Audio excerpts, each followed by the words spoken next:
Thank you. So we're gathered here today to discuss this topic of getting high. You've all come to a workshop called Getting High, have you not? Makes you very suspect to me. Curious about you all.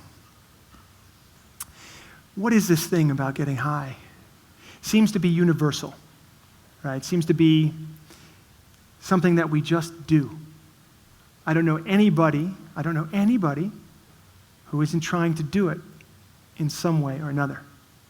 Do you agree? I can't think of anybody that's not trying to get above it in some way, shape, or form, right? But before we talk about getting high specifically, let's talk about addiction. Let's try to understand this thing called addiction, because what we're seeing as a byproduct of our methods of getting high is addiction. So let's look at the not so great outcome that we're seeing a lot in our society and seeing in a lot of people around us, a lot of suffering and pain around this issue. Let's take a look there first. So I define addiction as any behavior that you continue to do despite the fact that it brings negative consequences into your life. Any behavior you continue to do despite the fact it brings negative consequences into your life. Can we work with that definition today? Is that okay? We'll work with it. We'll come to an understanding with it. Does anybody sort of in their constitution have a problem with that definition of addiction for right now? Okay? So we'll work with that. So when I teach workshops and classes, I ask people, and I'm going to ask you now, is there anybody in the room that doesn't struggle with addiction? Don't be shy, raise your hands if you feel that way. Okay. Everybody here feels like they struggle with addiction. Okay. You're an unusual bunch, a very enlightened bunch here at Wanderlust. Because when you go down the road, first we look at the big five. These are the big things that trip human beings up, right? So drugs, alcohol, food, sex, of course, sex, relationships and sex, money, of course, gambling, overspending, debting, these kinds of things. So those are what I call the big five, and they're really where people get into trouble. Now, you all have, everybody's life in here has been touched by addiction personally. If that hadn't been true, then you would have raised your hand a moment ago when I asked if nobody here struggles with addiction. So the fact that your life has been directly affected by addiction, I know that your lives have also been affected by other people who struggle in these kinds of ways. So these are the big ones, right? They're visible to us. We know more or less, we know a lot of different versions of what a drug addict looks like. We have a lot of ideas about what an alcoholic looks like and behaves like, right? We are not unfamiliar at this point with food addiction. With food addiction, we're talking about emotional eating, but also diseases like anorexia and bulimia, and those are very serious addictions. In our society right now, we've got a massive symptom of food addiction. What is it? Obesity. That's right. We have obesity in our society, and not just obesity, but a particular group of people are really up and coming. And who are those people that are really children? Children. Now, if you put one obese child in front of me, I would just do everything in my power to change that child's life and decisions and to try and understand. Because to me, an obese child is the furthest thing from natural, the furthest thing from the way things were intended to be. In other words, we've gotten a bit off track. But we have a nation filled with obese children and obese people, and it's a real big problem. So I want to first cast a very wide net for you of what addiction actually is, and I want you to go beyond just the normal drugs and alcohol, sort of those acute addictions. Let's include food when we're thinking about it. Sex and relationships, I don't know anybody, again, who at some point in their life doesn't really come up against the wall in these areas. Relating with others is one of the three core relationships. So relationship to self, right, that's our core. Relationship to other, and then relationship to spirit or God or the divine, whatever your word for is that. Three main relationships. Here we're talking about relationship to other, and boy, oh boy, I mean, raise your hand if you've ever had any issues with sex or relationships. Anybody in here? Okay. That's it. So most of you haven't, like the ones back there that didn't. I guess maybe it's just me. That would be a frightening idea. Yeah, so we have a lot of issues in our society around relationships and sex. Money. It's a very important thing for people to start looking at their relationship to money for so many reasons that aren't necessarily evident. First of all, when we're talking about addiction, we're talking about debting, right? Overspending. I can't stop myself from spending money, even though I know it's a bad decision for me, right? That's real rough. Also, gambling. Raise your hand if you've ever had a gambling issue. Okay, a couple. All right. Yeah, gambling. Really painful addiction. People die behind that addiction, right? And before they die, they lose everything of meaning, right? They lose all their possessions, and they completely shock and freak out their family and friends in the process. Another really tough addiction. Okay, those are the big five. Now, usually there's somebody in the room that says, I don't struggle with any of the big five. I have no of those problems. I don't have any of those issues. And wow, first of all, I want to know more about you. That's incredible. But let's move on to some of the thought addictions. And they're like, thought addictions? I don't understand. I'm like, well, I call them the 4 aggravations, right? There's negative thinking, there's self-doubt, procrastination, and resentment. So we're trying to cast a real wide web on how we look at addiction. And that person will usually say, well, those are not addictions, right? That's not an addiction. I'll say, well, let's go back to our definition that we're working with today. Any behavior you continue to do despite the fact it brings negative consequences into your life. Anybody here ever deal with self-doubt? Right? We could all probably put up 2 hands, right? Negative thinking, yes, we've all been there. Procrastination, unfortunately, one of my biggest addictions of my childhood was procrastination, and we'll talk about that in a minute. And of course, resentment. That lovely thing called resentment, where we want to drink, we want to pour a cup of poison for someone else to drink, but we end up drinking it ourselves, right? That's resentment. We feel it over and over and over again. So the 4 aggravations for me, they fit right into this thing called addiction. And it's important for us to think about this because if we're going to truly heal, if we're going to truly be all that we can be, if we're going to live truly fulfilled, awakened, yogic existences out there in the world, we are going to have to look at the way we think. Because the big 5, and here's a takeaway from today, the big 5 addictions are fueled by the 4 aggravations. The 4 aggravations happen and they fuel the big 5. So what we're really talking about here is the transformation of our thinking. And in yoga, through asana practice, through pranayama, through meditation, really at the end of the day, what we're trying to do is transform and improve the way that we actually think about things. Now, I'm thinking back to my history with drug addiction.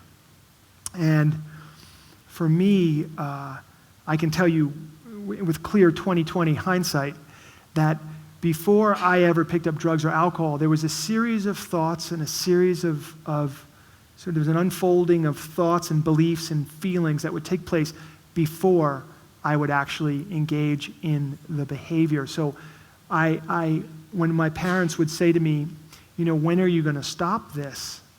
You've got to stop this. I would tell them the truth, and I would say, I'll stop when I want to stop. When I want to stop this, I'll stop. But I also knew in saying that was never going to happen. I was never going to come to a day where I wanted to stop because I knew that my thinking was what my thinking was. It had never changed as far as I could see. And I didn't have any tools or any ability to change the actual way that I think. So it would be silly for me to think that there was ever going to come a day where all of a sudden I wasn't going to want to use drugs and behave in those ways. So it's important to understand the 4 aggravations are really important for in terms of they fueling the big 5. Now, I would like to speak quickly about procrastination because it plays such a prominent role in society and it's so painful. Procrastination, I'll break it down to you like this. I'm not going to do something that I need to do. Instead, I'm going to do a bunch of things to distract myself from the pain that I'm feeling from not doing what I know I need to do. Procrastination. So every Friday night, think of your childhood from, think of high school. What happens when you get home on Friday, right? You're done with the week. You've got, in my case at least, you had an unbelievable amount of homework, right? And what was my promise to myself on Friday? Always. I'll do my homework, and then I'll have a lovely weekend. I'll do my homework. I'll have a lovely weekend. It's a simple idea. Well, with hyperactivity and the insanity of my diet, and I literally was bouncing off the walls through my whole childhood. So Friday night went by, Saturday went by, all day Sunday went by, and all the while I'm thinking about, wow, Tommy, you've got something you have to do. You've got something you have to do. It's like a terrible, nagging, horrible white noise in the back of your mind all the time. It never stops. And then Sunday night comes around, and you're overwhelmed with a sense of panic, and you're overwhelmed with your life. And oh my God, I've buried myself. And how do you think Monday morning goes? Are you excited to go to school? Are you present in school? No, you're just wondering why you're not like other kids who seem to be able to manage better. Right? So procrastination, really painful. Okay. Every now and then, somebody in the classroom will say, I don't struggle with any of the 4 aggravations either. I've never had any of those things. I don't have any self-doubt. I'm completely confident. I have no negative thinking. I'm never procrastinating. Boy, I don't feel resentment. And of course, I nod. I'm like, all right, well, I understand that's how you feel. That's where you're at. But I know you're subject to the most prevalent addiction in the world. You haven't gotten away from that one. Well, what's the most prevalent addiction in the world? What's that? Love. Okay, that's an interesting thought. What else? Addiction. Come back to my definition. Most prevalent addiction in the world. Ego, that's interesting. Ego's close. Denial. Interesting. Fear. Nobody wanted to say sugar. I'm surprised. Sugar, good. Chocolate. Yeah. Chocolate. Wow. We could have a whole talk on chocolate in a minute. Yeah. Well, the most prevalent addiction in the world, which we're all aware of, but it hasn't been brought to our attention, is we're addicted to a belief. We're addicted to a belief that we are separate from each other, that we are separate from our Creator, and that our individual actions do not affect the whole. We're addicted to that belief. That we're separate from each other, that we're separate from our Creator, and that our individual actions do not affect the whole. We have somehow lost track of the interconnectedness of all things, of all people. We feel that I can throw a piece of trash into the river in Northern California, and we think that it's just going to affect the river in Northern California, that there's not going to be, a repercussion that goes across time and space. We have lost track of these things. That belief that we're separate fuels the 4 aggravations. And the 4 aggravations fuel addiction. The belief that we're separate from each other is, of course, what underlies all war, all famine, a lot of physical suffering here on the planet. Do you understand? Does it make sense to you? How could we possibly have war if you saw the other person as you? If you understood, that's me over there. How could you possibly pick up an arm and kill somebody?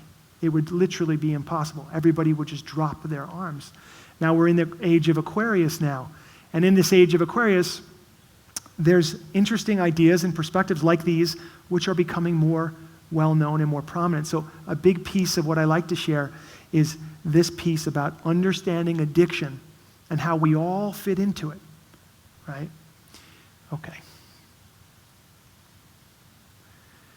So take a look at this image for a moment. It's an incredible image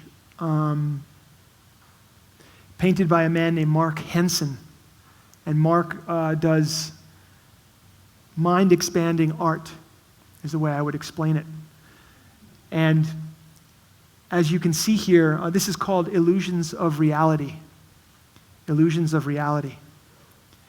And what you can see here is an outside world that is too painful to bear. And a person has succumbed to drug addiction, which is represented by the paraphernalia on the desk there, on the table there. And in this man's drug-filled reverie is the world that we all really are longing to have and really want. In the smoke of that crack pipe is love and connection and beauty and possibility. And that's the best shot that this guy has on that day. That's addiction. We've become so removed that we can't be in reality and begin to build the world that we really desire. We would rather remove ourselves from reality and experience a fake reality brought on by drug-addled thinking. You understand? Okay. Illusions of Reality. Mark Henson. So let's talk about this thing called getting high. Why do people get high? Anybody can answer that. Why do people get high? Why do we like to get high? Feel good. Feel better. And what are some of the qualities of feeling good or feeling better? A change in perception. I like that. A sense of connection. Contentment. Distraction.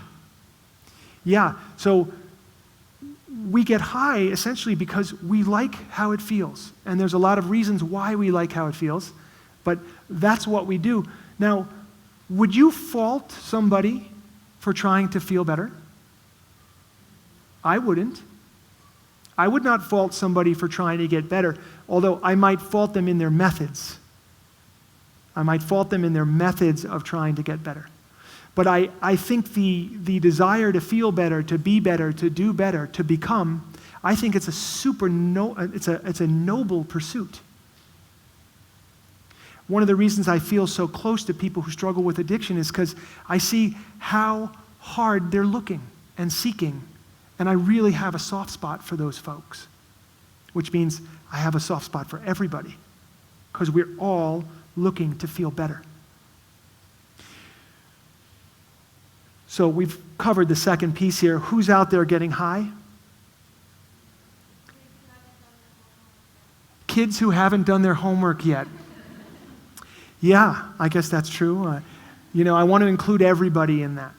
That again, from the beginning, I'm not sure I know of anybody who's not trying on some level to be better, to feel better, to do better from the stresses of our life. Now, what do we think of the methods people are using? Let's talk about the methods quickly, and then we'll get into the juicy part of this, which is where the upgrade is. What do we see? How do we see people working on feeling better?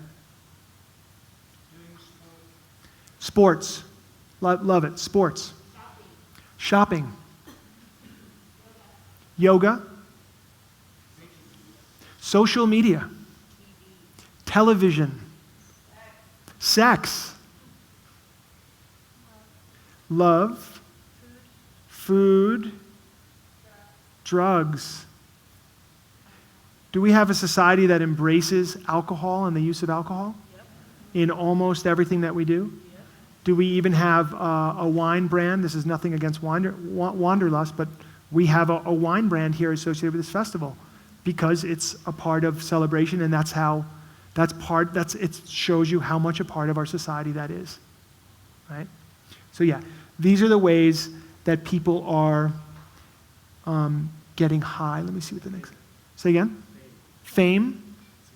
Significance, seeking out significance. Okay, we're not coming there yet. All right, so let's talk about this thing called getting high for a moment. I have a definition of getting high. And I want to encourage you to work with it, and if it works for you, adopt it into your life. Getting high is the process by which we change our consciousness in such a way that it has both short-term and long-term gain. We change our consciousness, the way we think, the way we feel, in such a way that has a short-term gain, also a long-term gain. That's my definition of getting high. So let's take a look at alcohol for a minute. Does alcohol fit my definition of getting high? Why not? Doesn't have long-term gain, does it? Has long-term loss? Yes. Let's look at that. So let's talk about some of the short-term gains of drinking alcohol. What do people get from drinking alcohol in the short term? Say that again. They get a little buzz, a little more relaxed. They feel maybe it takes the edge off a little bit. Lowered inhibitions. Yeah. So there are clearly there are some short-term gains to drinking alcohol. What are the long-term losses? Well, a real long-term loss, that's a long-term loss, and that's rough, and that's liver damage, right? It affects your health. What else? Affects your relationships. Death affects your productivity. Weight gain, okay. How about in the sort of, what about the morning after? What do we see? Hangover. How about a splitting headache the next day? Dry mouth, dehydration. Sometimes jail time.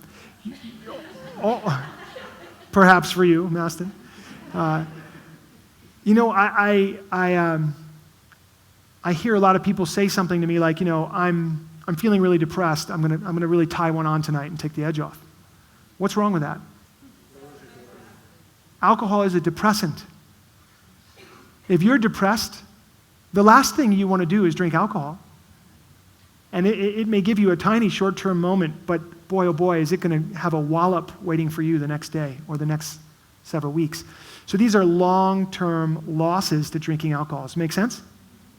So drinking alcohol doesn't fit my definition of getting high. All right, how about marijuana? Marijuana. That perennial favorite. A crowd pleaser for centuries now, right? What are the short-term gains of smoking marijuana? A good time. People smoke to have a good time. Relaxes you. Creativity. People feel like, I hear this a lot, I can't be as creative if I don't smoke pot. That's interesting. What else? What else does it do for you? Say again? Relieves pain. Yeah, it can be a painkiller, yep. You know what's really interesting is that marijuana calms the hyperactive mind. It's a really important piece of this puzzle as we try to understand ourselves and we try to understand addiction and why people do certain things. I grew up with hyperactivity and a diet to really push that hyperactivity to the edge. And I had kind of a mind which really never settled down. And it was painful, difficult. And it affected things like my breathing and my movement. So when I smoked marijuana for the first time at 13 years old, and I felt that feeling of being high, and it calmed my hyperactive brain, I felt like it was the absolute greatest thing on the planet at the time. I felt like I had never had a deep breath in my life until that moment. So it's very important to understand that when people engage in these substances, especially children, right, or teenagers, it's not from nowhere. There's always a reason. And you could say, well, it's just, for a young kid, it's just experimentation. Absolutely. When you do something for the first time that you haven't done before, it's experimentation. When you do it 1,000 times in a row, it's not experimentation, right? It becomes a part of your life. So what are some of the long-term losses of smoking marijuana? Memory loss. Lower IQ. That's interesting. Affects our brain. Depression. Yeah. Lost time.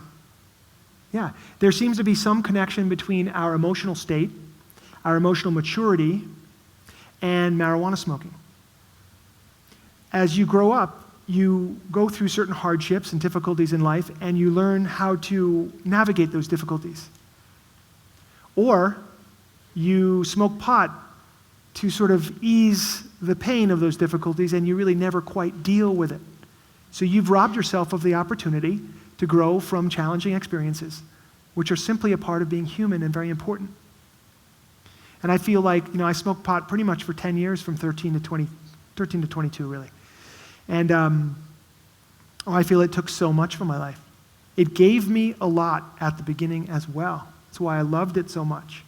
But when I had gotten what I needed to get out of that substance, I couldn't stop. And I wouldn't stop because I'd built a whole world around it by that point. One of the long-term losses of marijuana smoking is that I feel, without being able to voice it any other way to you, I feel it dims the human spirit. I feel it is like a dimmer on your spirit. And that's a big price to pay. In fact, one of the sobering thoughts for me when I was finally getting sober was, wow, if I don't find a way to get over this, I'm never going to be able to realize what my life could have been. I'm never going to get to know me. I'm never going to have a relationship here with my heart because I keep avoiding. And that's tough. So that's marijuana, long-term losses. This stuff makes sense to you guys? Okay? So hopefully you're reflecting on your own experience. So at the end of the day, when we go to acute addiction, and nobody in this room is there right now, as far as I can tell, it'd be unusual if you were able to sit in this room and be in acute addiction and listen to this. You would not like me, and you would want to leave. This would be very uncomfortable for you. However, when you go down that road of acute addiction, one of the things that accompanies a person down that road is this incredible sense of denial. Denial is the continuous vigilance to not know what you know. The continuous vigilance to not know what you know. Think of how much energy you have to expend to continue to not know what you know in your heart. How painful. What a waste of time and energy. So denial takes a person all the way to the end of their rope. If that denial is not broken, if the story they have built up around their addiction is not broken, they end up a winner, just like this. There's the winner. This is a painting by Mark Henson. It's called The Winner. And it's where addiction brings us at the end of the day. Now, this works as a metaphor for the individual, and this also works as a metaphor for our society at large, right? There's a micro and a macro version of what this means. You're left all alone, right? And that's really where addiction takes you, right? You're left all alone. So these methods of getting high that destroy, that have short-term gain, long-term loss, how can you possibly ever get anywhere? You're always taking a step forward and 2 or 3 steps back, and just the mathematics of it doesn't work out. So we have to find a way to not meet this fate. We have to find a way to get onto our destiny path, be destined for greatness rather than fated to be a winner, like this character up here. Okay. Here's the upgrade. Aha. The breath. You guys, this is revolutionary stuff. I'll tell you why. It's not a pill. It's not something that you buy. You don't have to go anywhere. It's always available to you. You just have to know how to use it and you have to begin to tune your consciousness to it. That is where the upgrade begins. That's where you begin to have short-term gain, long-term gain, when you begin to realize the functions, the true functions of the breath. Okay. Up here we have the 5 main purposes of the breath. The first 2 we're all familiar with. We inhale. We bring in oxygen. In the yogic terminology, we bring in prana, life force. Then we have our exhale. That's that apana, the eliminative force. We release the things that we don't need. We let go of all those things we don't need. That's on the exhale, right? The exhale has another very special function. I'm doing it right now. I couldn't do it without breath. What is it? Communicating. We communicate on our exhale. So in yoga, particularly Kundalini yoga, we pay particular attention to our exhale. It has a really important place in our life. Now, when I met my teacher, Guru Prem is his name. He's a Kundalini yoga teacher, and he's also a lifelong gymnast, and one of the most jovial and wonderful men that I know on this planet. And he taught me how to breathe, and he taught me Kundalini yoga, and he taught me how to move well through time and space, and he healed me of he helped me to heal myself from a debilitating back condition. Now, first thing he said to me when I came into his studio was, and I was skeptical coming in, I want to just say that he's a Sikh, so he has turban and long beard and the glasses and the robes and the whole thing, and I was coming from a skeptical place, and I was like he opened the door to his office. I'd never seen him before, and I was like, oh my God, it's you. It's the Sikh person. I can't believe it's you, and I got into his office, and he shut the door, and immediately I started to feel just better. Hard to explain, and very difficult thing to explain. I just started to feel better. And he said, Tommy, I know how you're going to die. And this was exactly like the guru shit that I was trying to avoid, right? Like, oh my God, here it is, All right, Guru Prem, how am I going to die? He said, you're going to die on an exhale. I started to run through a whole bunch of death scenarios, in my mind real quickly, and I found that to be a true statement. That there's only one way to leave here, it's on an exhale, and that's the deal. And then he said, well, you were born on an inhale, just like everybody else. And he said, between that first inhale and that last exhale, that's your life. And your breath never leaves you for very long. Now, we can live without food for quite some time, weeks, months maybe. And we can live without water maybe a few days, right? 3 days, 4 days, 5 days. Things get pretty dicey without water.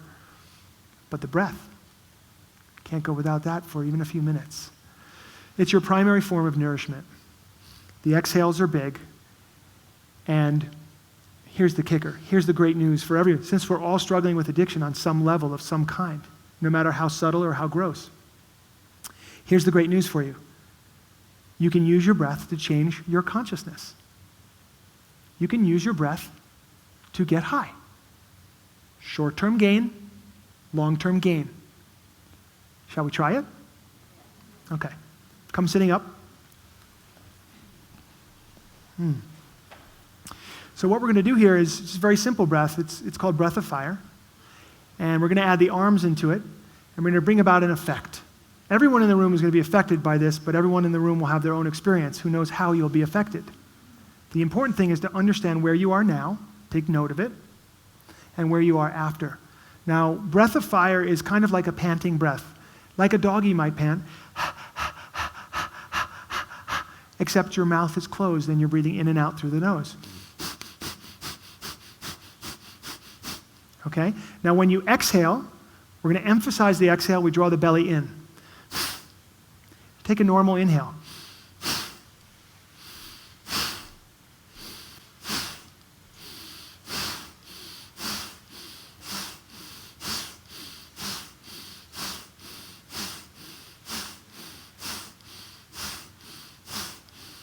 Good. Does that make sense to you guys? Now, if you're pregnant, please don't do this. And if you're on your menstrual cycle, also don't do it. Just do a long, deep breath instead. Okay? What we'll do is we'll add the arms to 60 degrees. We'll bend the fingers, And the thumbs are straight in an arc sort of over the top of our heads. We keep our elbows real straight. Close your eyes and focus your eyes up to the third eye point. Take a deep inhale, and let's begin breath of fire.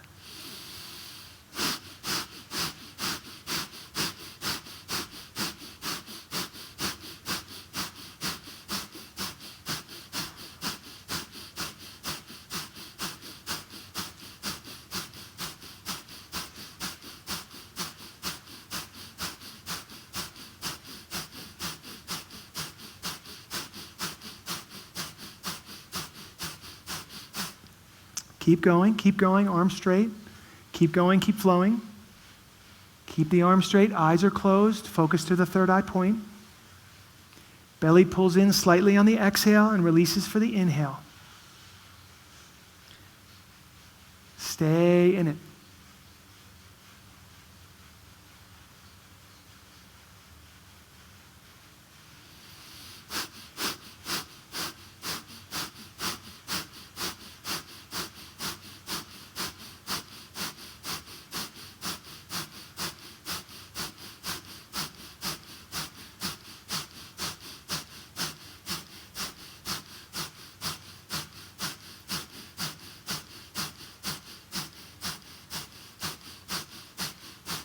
Keep the arms up.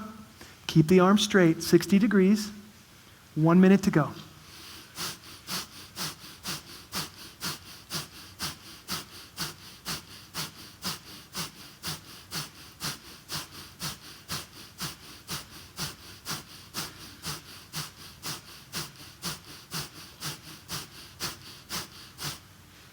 About 30 seconds to go. Keep the arms straight.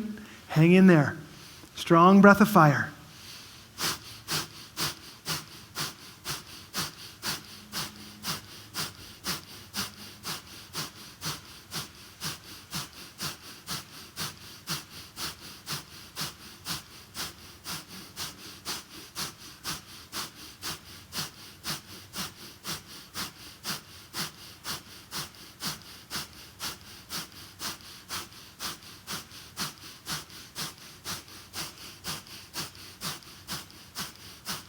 Inhale deeply. Hold the breath. Touch the thumbs together over the top of the head. Don't look. Reach up, hold, squeeze from the bottom up. Lift the navel floor up. Squeeze, hold. Exhale. Relax the arms down. Close your eyes. Turn your palms face up. Bring your thumb and forefinger together. Breathe normally and check in with your experience. Just try to notice what shifts have taken place in the last 3 minutes.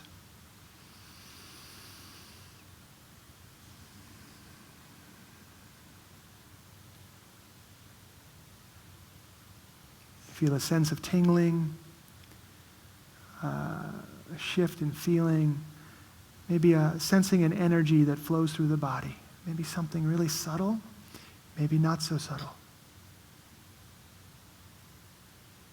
Take a deep inhale and a full exhale. And come with your eyes open. Good. So we just did 3 minutes of breath of fire. Was there anybody in the room who didn't feel any shift whatsoever? Okay. Can somebody put an adjective to it? Describe it a little bit. What are you sensing? What are you feeling? Invigorated. Heat. Clearer. Mental clarity. Say that again. Calmer. Grounded. No distractions. That's nice. So all of those things are things that I want every moment of my life. I actually want all those. I consider those to be incredible assets. I mean, who would not want to be calmer, more clear thinking, invigorated? Well, you have that opportunity now anytime. Please just sit down, bring your arms up to 60 degrees, and do 3 minutes of breath of fire and change the way that you feel. Now, this is particularly important when you're feeling aggravated in life, right? And the funniest thing happens when you're feeling aggravated in life, the last thing you want to do is sit down and do breath of fire. And yet that's the time when you really have to discipline yourself to do it. But in 3 minutes, you'll change, you'll shift. Is there a question? Why 60 degrees? Yeah, so a great question. So really what we're trying to do here is we're invigorating the heart, right? So these meridians right here on the inside come right down into the heart center. So that 60 degrees for most human beings is going to lead right down into that heart. So it's kind of like think of it like a cascading energy that comes down and focuses, boom, right there to the heart. Super powerful technology. Real simple and available to you anytime. So when I say we can change our consciousness or get high through the breath, let's talk about the long-term gain of breath of fire. Increase your lung capacity. Create a sense of mental calm. Cleanse your blood, right? Oxygenate the blood, right? Really great. Nothing about this is going to give you a hangover. Nothing. And it's available to you anytime. So, I mean, this should be very good news, right? I want to go out and shout it from the rooftops, you know? This is really good news, but people have to use these technologies, okay? So when your belly goes in on an inhale, is that correct for the anatomy of the body or not? You think of it like a balloon, right? Energy going, oxygen or air going into the balloon. What's going to happen? The balloon is going to expand. Same with our body, right? So we take an inhale, we want to release the belly out. We exhale, the belly's going to come back in. So that's the correct procedure. And what we call that is paradoxical breathing. When you're breathing opposite to the way the body is constructed, it's called paradoxical breathing. And you're probably more in the norm than the rest of us. So, in other words, most people in the world are breathing in such a way where when they breathe in, they pull their belly in. Why do we do it? Why would you pull your belly in when you're taking a breath? Why would you do it? Say it again. Absolutely correct. Because if you have a flat belly, now I want to check with you guys. Is it not true that if you have a flat belly, you are going to be happy, wealthy, have the right person, the right sex, the right thing? It's all going to be right. If only you can keep a flat belly. Now we laugh because in our subconscious, that's there all the time. We have so much tension in our belly, in our pelvis, right? These areas down here, aren't these sacred areas, right? What else is down in these areas? What's the shadow side of these areas? My teacher, Guru Prem, calls the pelvic bowl the scene of the crime. Right? Right. Yeah. There's shame and there's guilt down there. And we're holding it in with all this tension. So another effect, right, of breath of fire. Oh, God, folks, let's release the tension from our lower abdomen. Let's breathe and allow our belly to expand. Let's really take a full breath. There's an incredible poetess named Mary Oliver. Any of you know her? Mary Oliver? Beautiful. Pick up a book of hers. She's just amazing. Any book. She says, are you breathing just a little and calling it a life? You know? That's what we're doing. So we need to release the belly and the tension in our belly in order to take a full breath. So these are important things. The endocrine system is our pharmacy in the body. It is open 24/7. When we take drugs and alcohol in from the outside, when we behave in addictive manners with food or sex or people or all these different ways we do, we are tinkering with the mechanics of the endocrine system. We're basically saying, I don't like what I'm getting, so I'm going to reach out into the world and I'm going to take what I need. And my teacher, once again, is always emphasizing to me the importance of receiving a breath rather than taking a breath. And the energetic shift that change in thinking and wording will bring to you. We're receiving a breath, we're not taking it. And so what we have to do is, if we feel inside, I'm not getting my needs met, we have to tap into things that bring us short-term gain and long-term loss. We have to begin to think like this in all of our decision making. The food that we eat, the movies, the television, the media that we consume. Is it going to bring me long-term loss? Am I going to pay a price that I'd rather not pay? So what we want is we want to respect the endocrine system, and we want to learn how to work with it internally. Now, this is really where, for me, this is really where yoga comes in. For me, in particular, on my path, Kundalini yoga has been instrumental in helping to repair my nervous system, my endocrine system, and helping it to get back on track, because I took a lot of drugs and a lot of alcohol, and I changed the way that my body worked. There was a healing process that needed to take place there. And what I needed to do was I needed to allow the process of the endocrine system to do what it needed to do, and I had to learn how to nudge it along in the right direction. An example would be, well, raise your hand if you feel like you struggle with an addiction to caffeine in any form. Okay, right. Caffeine, right? We all know, right? We all know. Now, I'm not here to say to you, get off the coffee or the tea. That's not what this is about. What it's about is coming to an awareness of what's working for you and what isn't working for you in your life. Now, raise your hand if any of you have been on a cleanse where you've let go of caffeine for a period of time, right? Okay, what happens the first couple days? Splitting headache. Wow. I mean, really a splitter, right? You're in trouble for a couple of days. What happens after the headache goes away?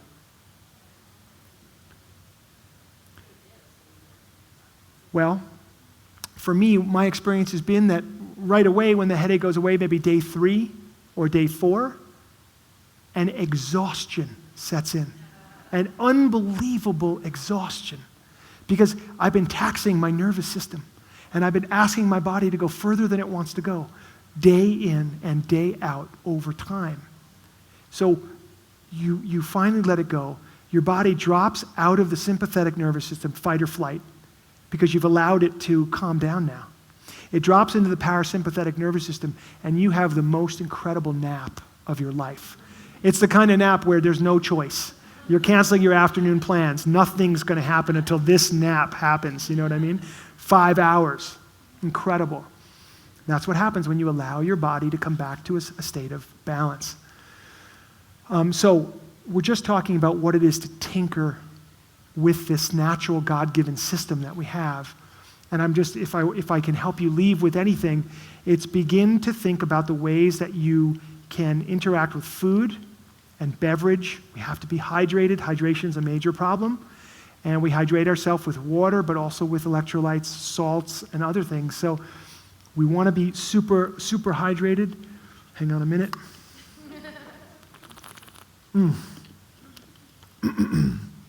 And we want to look at our relationship to food, and we want to use our breath and our body in ways that are going to bring about short-term gain, long-term gain. Okay, the infinite pharmacy.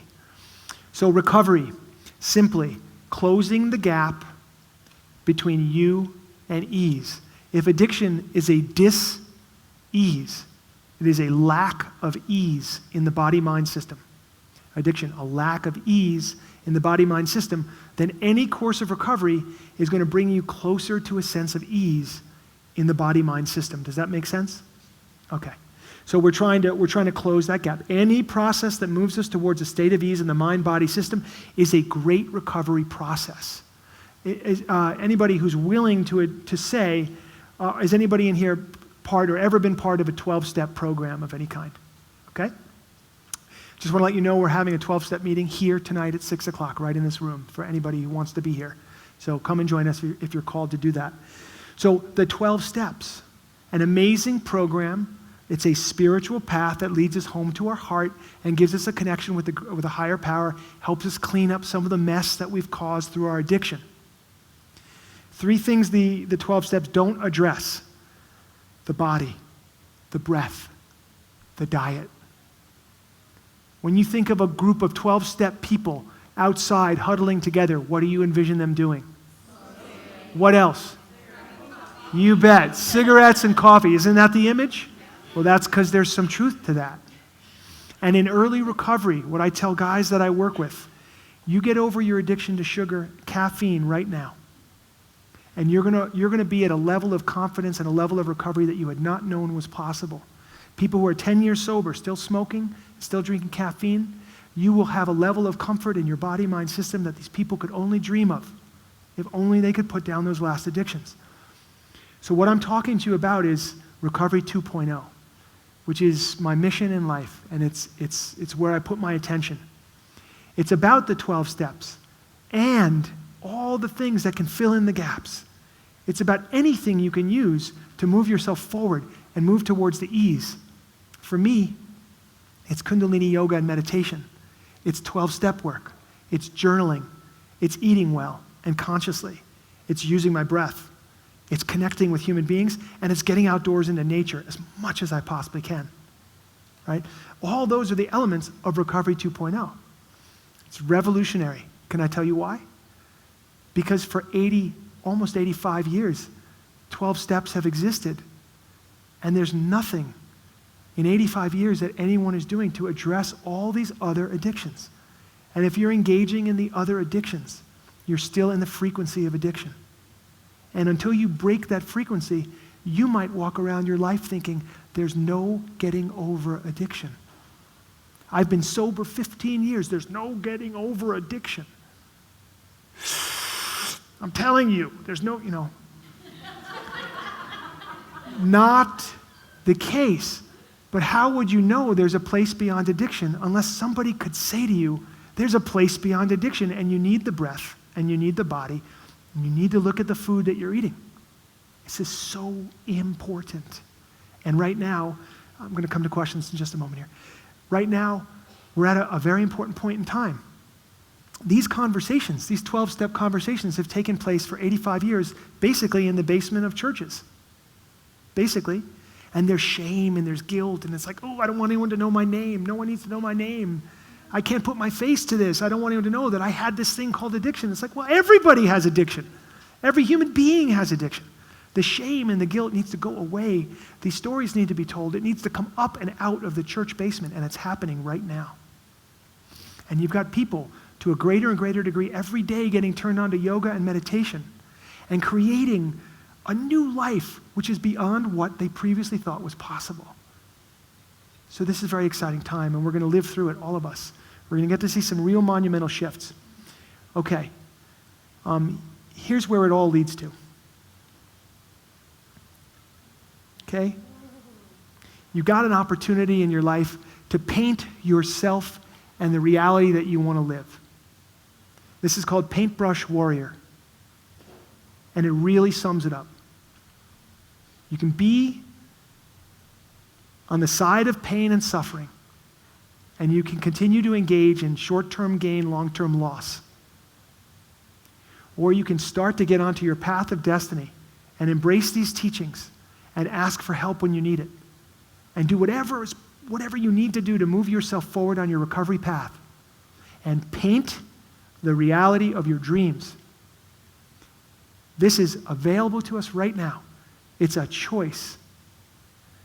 It's an exciting choice. And I hope that you guys are all encouraged to make good ones that have long-term gain for you in the process. Thanks so much for listening. Grateful.